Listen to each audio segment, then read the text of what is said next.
I've recorded this episode 5 times now. Last time I wasn't recording the audio, and then I wasn't recording the gameplay, and then I wasn't recording my marking. So, wow, that's a lot of shit. Welcome to Brew. This is where indie developers can send their games, and I do my best to provide feedback on their game design. My name is Devon Keys, and today we're going to look at a game called Vault: Tomb of the King. This was developed by Erich Preston and was submitted to us by Erich Preston.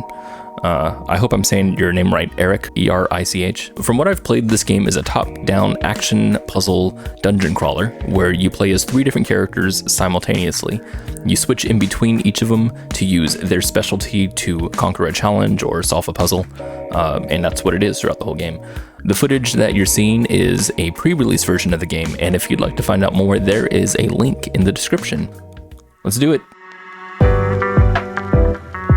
I've got Nitro today, and I'm already amped up a little bit because I've recorded this episode so many times. So something you should know about me is that I don't really like dungeon crawlers. Surprise. I'm not exactly sure why. Maybe it's because, I don't know, maybe the ones that I've played weren't that good, or they were using different elements, I don't know.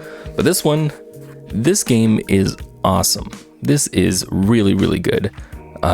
The game design here is just blowing me away. The thing that draws me to game design is communication with the player, the psychological elements that happen when you communicate with the player non-verbally. That kind of stuff is really, really cool. And this game has so much of it, and it's great.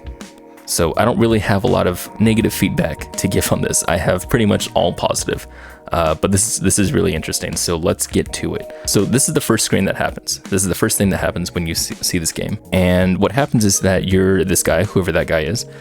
You see that your dots here, there's more dots over here. Those are your view. So when you move your mouse, then he looks and stuff.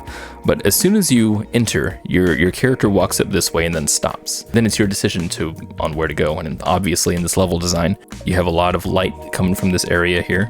So you're just like, okay, well, I'm gonna go straight. And that's what you're supposed to do, surprise, surprise. So you come in here, and what's neat is, again, they're not telling you to do anything. There's no arrow pointing. It's not like, talk to this guy. It's nothing like that. He has a little speech bubble, so maybe I should talk to him. And that's what you do. So you talk to the guy, and he tells you a story. He says, welcome, stranger, nice to see a new face. And then basically he says, let me tell you a story about these guys. And then you play that story. What's really cool about that is it's setting up narrative context. And what that is it's using a narrative to contextualize your gameplay. Now, every game that has a narrative has narrative context, but what's neat about this is that it's using like the lines, like the dialogue he's saying, is being used to motivate the player's decision making. The first thing that you see is this, where it says Summon Fighter 1. And you're like, okay, so you press 1, and now you have the same exact control scheme that you were before, but now you're playing as the fighter. And so the guy says the fighter was taller than any man I've ever seen, narrative stuff, and he says his armor was strong and his sword was swift.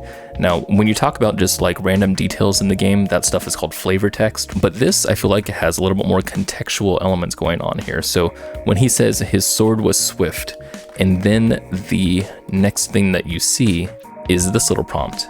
It says attack, and it has the left mouse button being pressed.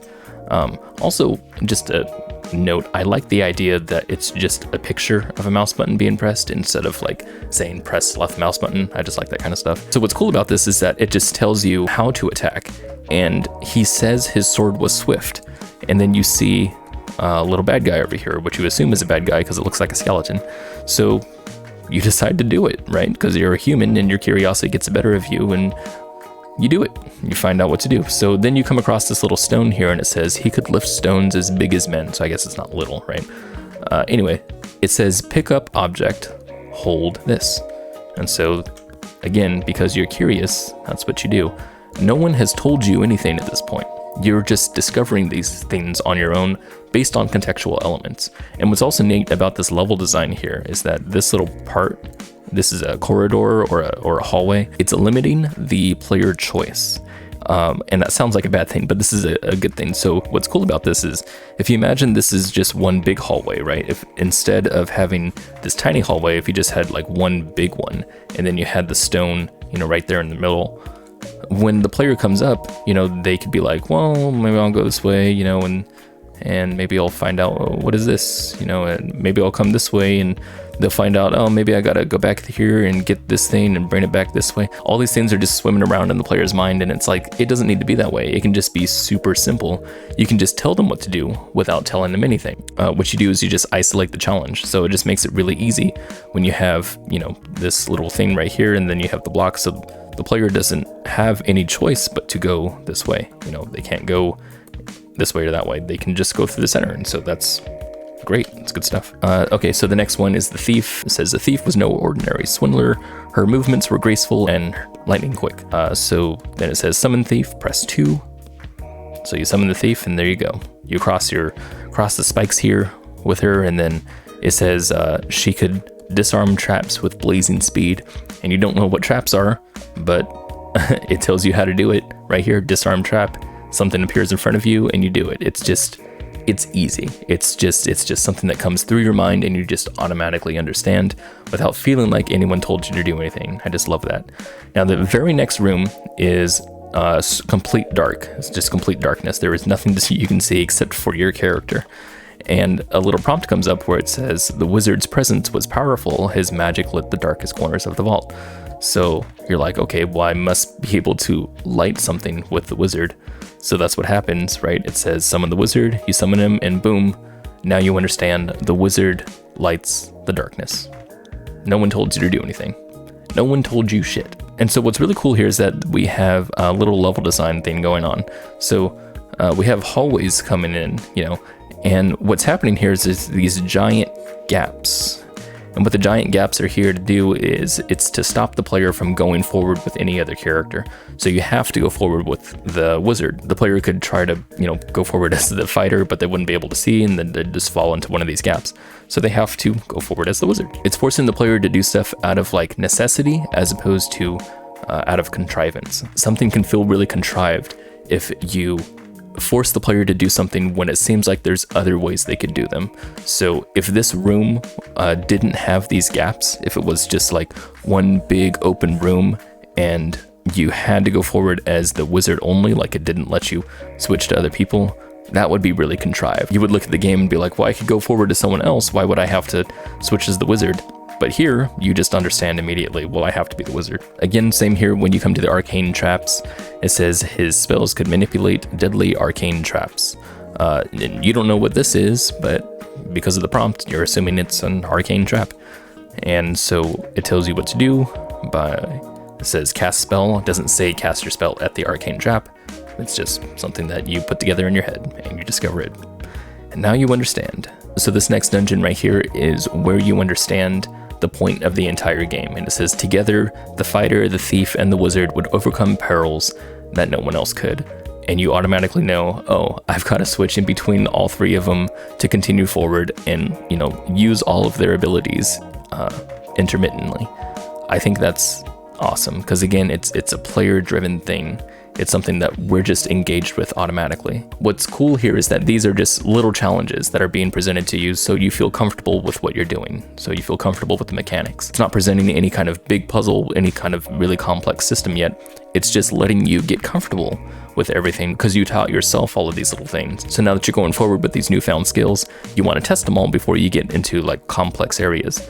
This is what I mean by incremental steps. You may have heard me talk about that before. I really like introducing the player to skills incrementally, very tiny wins over and over, so that the player gets comfortable with what they're doing, gains confidence with the skills, and then is able to use them, for very complex systems later on. And so what's neat is that you have puzzles like these where you're mixing both elements. So now you have the thief elements and the wizard elements. Now what's interesting about this is that there's another game that does this kind of thing where you play as three characters at the same time, and that game is Trine. And in Trine's a little bit more of a physics-based puzzle game, but you do play as a warrior, a wizard, and an archer who's kind of like the thief. And you use each of them to do different things in the game. But every time that you're presented with the puzzle, you're like, okay, I got to switch to the warrior to do this part. I got to switch to the wizard to do this part, and the archer to do this part. It always feels segmented. It never feels like it's pulling you in as a player to use your mind to try to complete these puzzles. What's cool about mixing these things together, because you have the wizard and the thief elements both together at the same time, it's the player who is using their mind and trying to work out which character they need to transform into in order to go forward. It's not segmented. One of the more complex puzzles that I really like, this isn't super complex, but it's the next room. You come into this room where there is a skeleton here and a trap pops up behind him. So you're just like, well, I need to be the fighter and the thief. And you're just thinking in your head, on your feet, okay, which one do I need to be? And you feel the pressure to make a decision for yourself. What's really cool is that in this next room, as soon as you go into this hallway, you see this little treasure right here. And you'll notice it's the only thing in that room that is shining, right? Everything else is dark except for that treasure. So you're thinking, well, I want to get that treasure. So you think about it and you go forward and you're using the wizard, to guide yourself. And then you see these spikes and you're like, well, I got to be the thief in order to cross the spikes. But, you can't be the thief without seeing the spikes themselves. So you have to move in between and you have to be like, okay, well, I got to memorize it as the wizard and then cross it as the thief. And then again, look as the wizard, move as the thief. It's cool because you're utilizing these things. These are just tools that you're given and you're never told to do these things. So you're just things that naturally come up because of the game design. And I really, really like that. That's really good stuff. I think one of the mistakes that indie developers do when they create puzzles is that they think of a puzzle as something that takes this very specific solution, right? I want the player to do this in order to solve that. There was this article on Gama Sutra that I saw that talked about external motivation versus internal motivation. External motivation is something of obligation. When you ask the player to do something and then they fulfill that need, it's because they had to. Internal motivation, however, is when it's driven by the player's own curiosity, when they just want to do it because they want to do it. And the difference between that is that you get much higher engagement unless the person, I guess, just likes obligations, but you get much higher engagement out of the player when they're driven by their own curiosity. So if you use game design like this to incite curiosity and make the player use their brain as opposed to tell them what to do with prompts and stuff, then the game will feel more engaging and the player will feel like they're driving themselves as opposed to doing the game designer a favor. Another one of these teaching moments happens in this dungeon where you have this giant laser beam here. And this laser beam is dangerous, but how do you know it's dangerous? It's because just prior to this, just before you get there, you get to the room and boom, the skeleton walks into the laser beam and dies. And so now you understand, oh, I probably shouldn't do that. Okay, so this next part is, I'm not sure if this was intentional, but if it was, this is a really, really cool thing. When you come through here and you see these moving platforms, you understand that they're moving platforms, and so you get on one, and when they meet, you get on the other, and that's how you traverse forward, right? And so when you get past this room, you come to this part, and you see there's skeletons that are on these ones. So you understand, okay, well, I gotta be the fighter to go forward, and so you use your attack. As soon as you see the skeleton, what happens? Your momentum of the attack pulls you across the platforms. And so now you understand just by doing it that your attack can act as a thrust, that you can use your attack to go from platform to platform. I don't know if that was intentional, but it's really, really cool. So at this part, I decided to be the fighter, and in order to go forward, I use my attack. I think that's awesome, if that was intentional. If it wasn't intentional, then it's not awesome. I'm just kidding, it's cool. This other part is really cool. You see these spinning racks of spikes and you're like, okay, well, I need to stay away from those. So you do that, and they slow you down a little bit.